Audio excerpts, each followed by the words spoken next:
Welcome to tutorialsinhand.com. In this video tutorial, we are going to learn about how to print a number from 1 to 10 using for loop. Now, before writing this program, you should be aware how we can write a for loop. For loop looks something like this, where you will have to give 3 statements within this for, and those 3 statements is going to be something like this, where you will first initialize a number where int num is equals to 0. This is a variable name which can be anything, like you will see in most of the cases where it is written int I is equals to 0. So I and j is something which is not good as a naming convention, because your variable should at least be such that by looking at it you should be able to understand for what purpose it has been taken. So here it is a number that begins with 0 and it is an initialization statement. You can see it is written over here, and the next one is going to be the condition, means this is the test condition that would be tested, and if this condition turns out to be true, then only this body within the for loop would get executed. Otherwise it will come directly out of this for loop, and then this is not going to get executed. And once it is executed, then what you are doing is you will increment the number. It's not necessary that you only increment it, you can also decrement it, like number minus minus can also be done. It depends on your requirement. So this is how you can write a for loop. That means you should have an initialization,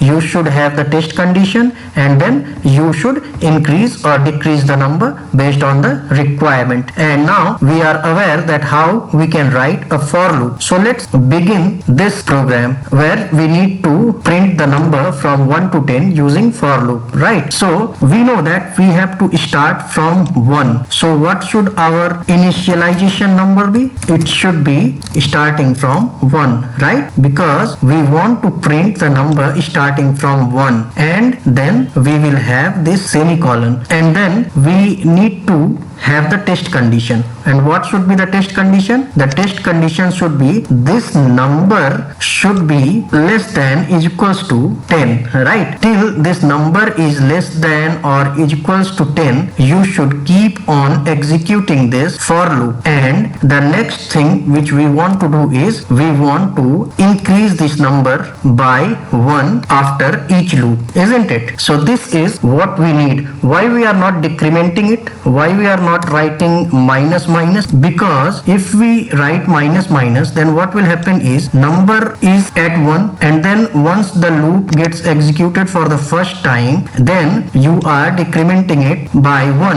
and 1 minus 1 is equals to 0, and then in the next loop it will be 0 minus 1 will become minus 1, and it will go in the reverse direction. And what will happen is the condition that you have given will always return true, and as a result this for loop will enter into an infinite loop, and it will keep executing and printing the numbers from 1 to the negative till infinity, like 1 0 minus 1 minus 2 minus 3 minus 4, and it will go on executing, and there will be no test condition that would not satisfy this one, and thus this for loop will go on executing. So we have to give the condition very clearly and in a correct way, so that this loop doesn't enter an infinite loop, right? So this is how it is happening. We have the number starting at 1, and then the condition is we will keep on executing this loop till the number is less than or is equals to 10, and once the number is printed, we will increase the number by 1 for the next loop. So what we have to do is we have to just print the number, right? So just make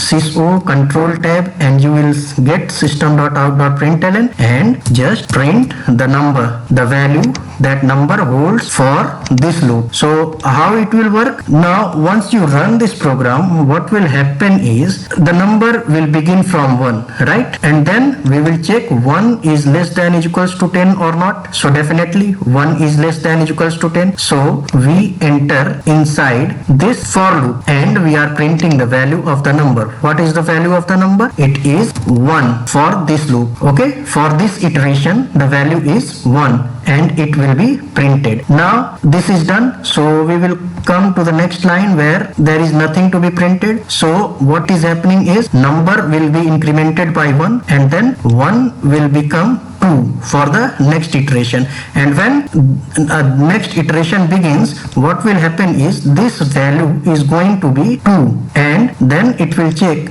whether 2 is less than or equals to 10 or not. Definitely it will be less than or equals to 10. So what will happen is when you will enter inside the loop, the value that number holds now is 2 and 2 will get printed, and once it is printed it will again go to the next line and there is nothing. So what is happening is number will be again incremented by 1 and this 2 value will now become 3, and in the next iteration this number is replaced with the value 3, and now 3 is less than or equals to 10 will again hold true, and again we will enter inside this loop and this value of number will be 3 and it will be printed, and it will keep on executing till this becomes 10. So the iteration will continue till the number becomes 10, and once the number becomes 10, then we will see 10 less than or equals to 10. Again this will satisfy that number is not, that is 10 is not less than 10,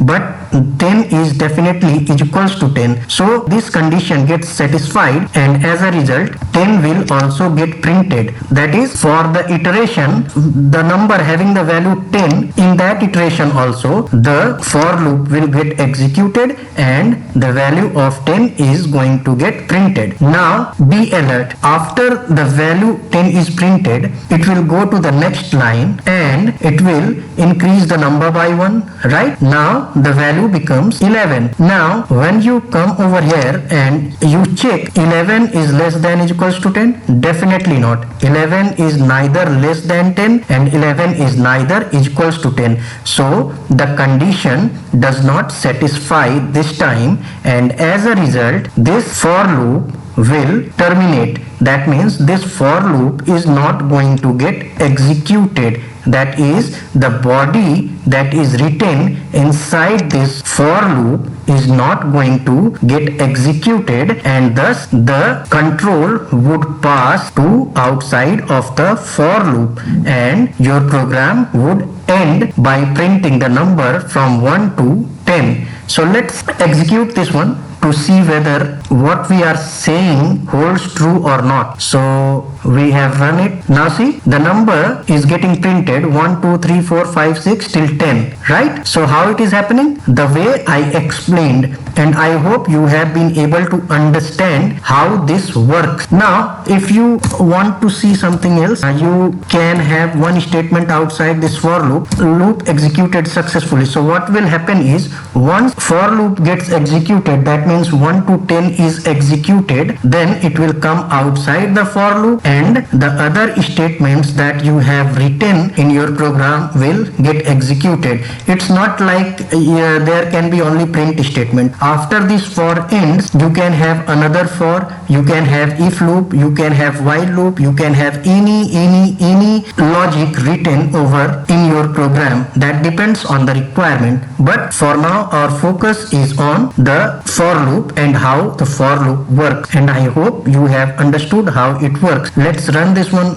again and see whether loop executed successfully is printed or not. Yes, see, 1 to 10 will get executed. This will execute for 10 times, and then once number becomes 11 less than or equals to 10 will not satisfy and it will come outside this for loop, and then this statement is printed, and then we reach to the end of the main method and we also end to the end of the program. So I hope you have enjoyed this tutorial and learned how to write for loop. We will see the same program using while loop again. Till then, keep learning and please like and subscribe us to help us motivate. Thank you.